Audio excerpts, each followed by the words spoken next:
Selamat malam semuanya. Pertama, yang saya hormati Ibu Melinda selaku dosen pengampu mata kuliah Akuntansi Keuangan Menengah 2, dan yang saya banggakan teman-teman sekalian. Jadi, sebelumnya perkenalkan kami kelompok 2 yang terdiri dari Bang Perdana Anugrah Hatta Sembiring, dan Nifta Salsabila saya sendiri, dan Nova Maranti Boru Sinaga.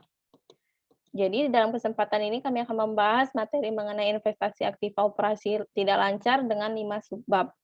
Langsung saja kita mulai. Yang pertama itu ada metode penyusutan. Jadi di dalam metode ini, metode apapun yang dipilih oleh perusahaan harus dapat diterapkan secara konsisten dari periode ke periode lainnya. Metode alokasi harga perolehan harus diseleksi agar sedapat mungkin mendekati pola pemakaian aktivitas yang bersangkutan. Jadi, metode ini juga dibagi berdasarkan 2 hal, yang pertama itu ada berdasarkan waktu. Nah, untuk berdasarkan waktu sendiri itu dibagi kembali menjadi 2, yang pertama itu ada metode garis lurus atau straight line method. Jadi di dalam metode ini menghubungkan alokasi biaya dengan berlalunya waktu dan mengakui pembebanan periodik yang sama sepanjang umur aktiva. Dengan metode garis lurus, besarnya beban penyusutan periodik dapat dihitung sebagai berikut. Nah, rumusnya itu ada harga perolehan dikurang estimasi nilai residu per estimasi masa manfaatnya. Yang untuk kedua itu ada metode pembebanan yang menurun. Nah, metode ini juga dibagi kembali menjadi 2. Yang pertama itu ada metode jumlah angka tahun. Besarnya aktiva yang dapat disusutkan dalam metode ini adalah selisih antara harga perolehan aktiva dengan estimasi nilai residunya. Nah, rumusnya itu sendiri ada N N tambah 1/2. Nah, yang kedua itu ada metode saldo menurun ganda. Jadi di dalam metode ini, beban penyusutan periodik dihitung dengan cara mengalihkan suatu tarif presentasi atau konstan ke nilai buku aktiva yang yang kian menurun. Nah, inilah contoh contoh soal dari setiap metode. Yang pertama itu kita akan membahas mengenai metode garis lurus. Untuk mengilustrasikannya, diasumsikan pada awal bulan Januari 2008 dibeli sebuah aktiva tetap dengan harga perolehan 100 juta. Berdasarkan estimasinya itu diperkirakan memiliki nilai ekonomis selama 5 tahun dengan nilai sisanya itu 5 juta. Maka untuk mencari penyusutan per tahunnya itu kita masukkan dulu ke dalam rumusnya harga perolehan dikurang estimasi nilai residu per estimasi masa manfaatnya. Atau 100 juta dikurang 5 juta per 5 tahun. Maka hasilnya adalah 19 juta per tahun. Nah, untuk contoh soal kedua yaitu metode jumlah angka tahun. Untuk tahun pertama itu diasumsikan bahwa pada awal Januari 2006 dibeli sebuah aktiva tetap dengan harga perolehan 100 juta dan diperkirakan memiliki umur ekonomis selama 5 tahun dengan nilai sisa sebesar 5 juta. Nah, untuk tahun pertama itu pembilangnya adalah 5. Ini angka ini kita ambil dari umur ekonomisnya. Untuk tahun kedua itu ada 4, begitu pula seterusnya. Kemudian pembilang tersebut kita bagikan dengan 15. Nah, 15 ini jumlah N-nya, kemudian kita kalikan dengan pengurangan harga perolehan itu sebesar 100 juta, dikurang dengan nilai sisanya itu 5 juta. Maka dapatlah akumulasi penyusutan setiap tahunnya. Nah, untuk yang selanjutnya itu ada contoh soal metode saldo menurun ganda. Nah, seperti pada kasus yang sama ya, asumsinya itu masih sama seperti sebelumnya. Jadi, perhatikan bahwa besarnya beban penyusutan tiap tahun, kecuali di akhir tahun masa manfaatnya itu diperoleh dengan tanpa memperhitungkan nilai residu. Nilai buku pada awal tahun pertama adalah sebesar harga perolehannya. Besarnya beban penyusutan untuk tahun pertama pemakaian diperoleh dengan cara mengalihkan harga perolehan aktiva ke suatu tarif presentasi konstan. Nah, di sini kan kita pakai 40%. Kemudian besarnya akumulasi penyusutan pada akhir tahun pertama atau akhir tahun 2008 adalah sebesar beban penyusutan untuk pemakaian tahun 2008, yaitu 40 juta. Nilai buku pada akhir tahun 2008, 100 juta dikurang 40 juta itu sama dengan 60 juta. Nah, angka ini akan menjadi nilai buku bagi awal tahun 2009, yang kemudian nilai buku ini akan dikalikan dengan 40% untuk menghitung besarnya beban penyusutan tahun 2009. Begitu pula dengan seterusnya. Nah, selanjutnya itu berdasarkan pengguna. Jadi berdasarkan faktor pengguna, penyusutan aktiva terkait dengan output dari aktiva yang bersangkutan atau jasa yang diberikan. Yang pertama itu ada metode jam jasa. Teori mendasari metode ini adalah bahwa pembelian suatu aktiva menunjukkan pembelian sejumlah jam jasa langsung. Dalam menghitung besarnya beban penyusutan, metode ini membutuhkan estimasi umur aktiva berupa jumlah jam jasa yang dapat diberikan oleh aktiva bersangkutan. Yang kedua itu ada metode unit produksi. Jadi metode ini didasarkan pada anggapan bahwa aktiva yang diperoleh itu diharapkan dapat diberikan jasa dalam bentuk hasil unit produksi tertentu. Metode ini memerlukan suatu estimasi mengenai total unit output yang dapat dihasilkan aktiva. Nah, materi selanjutnya itu 10.7 perubahan estimasi. Alokasi harga perolehan aktiva yang memberikan manfaat lebih dari satu periode tidak dapat ditentukan secara tepat pada saat akuisisi dilakukan.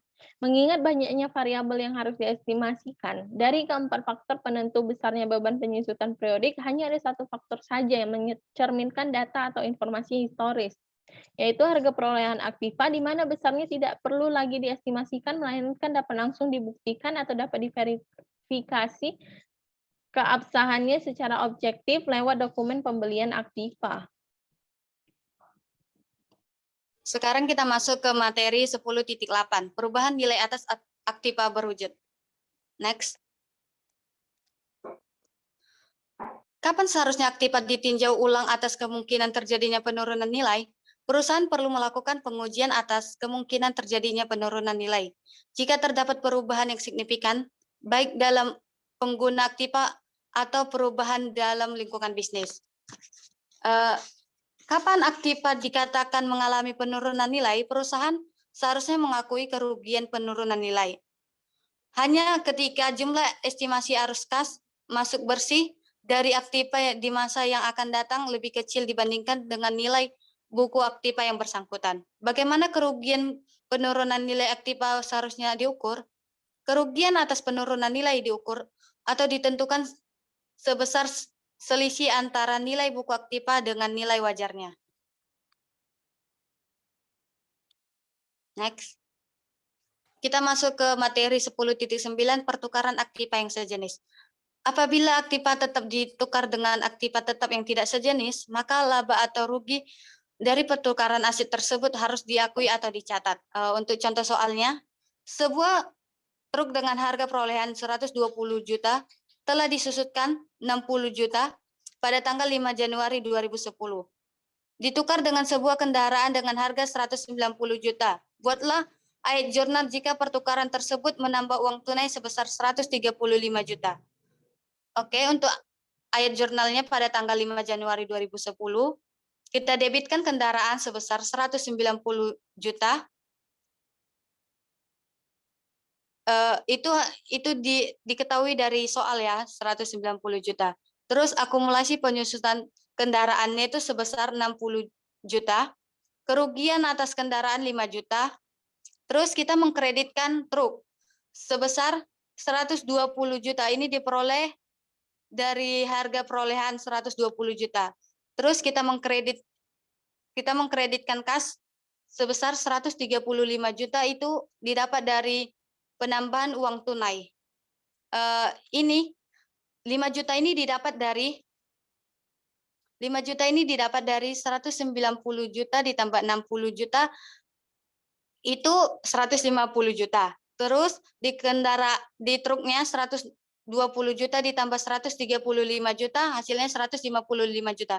Jadi ada selisih 5 juta di situ. Terus 5 juta itu kita masukkan ke rugi pertukaran kendaraan. Jadi hasil 5 juta ini dari selisih antara kendaraan dengan truk.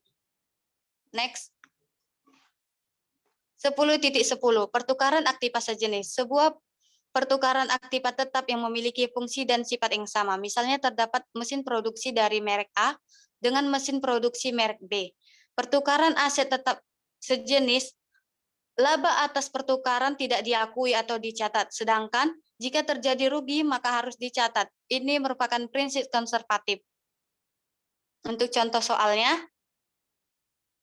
suatu perusahaan memiliki kendaraan senilai 186 juta. Kendaraan tersebut dibeli pada bulan Januari 2016 dan telah disusutkan sebanyak 111 juta. Pada tanggal 8 Januari 2019 ditukarkan dengan kendaraan baru yang sejenis dengan harga 271 juta.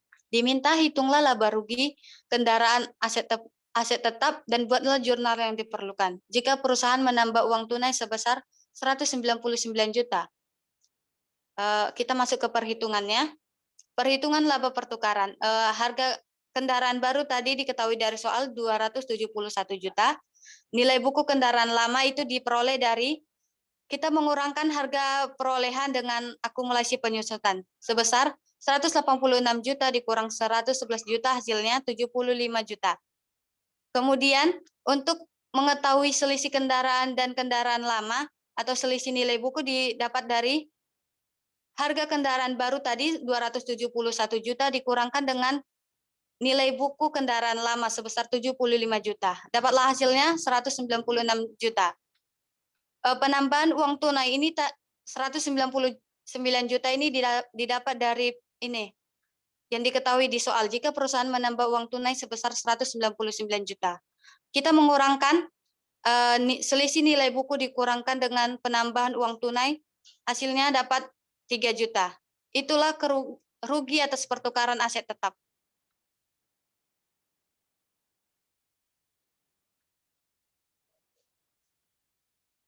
Jurnal yang diperlukan, kendaraan baru di debit 271 juta, akumulasi penyusutan kendaraan 111 juta, kerugian atas pelepasan peralatan sebesar 3 juta, di kreditnya kas sebesar 199 juta, dan di kredit kendaraan lama sebesar 185 juta.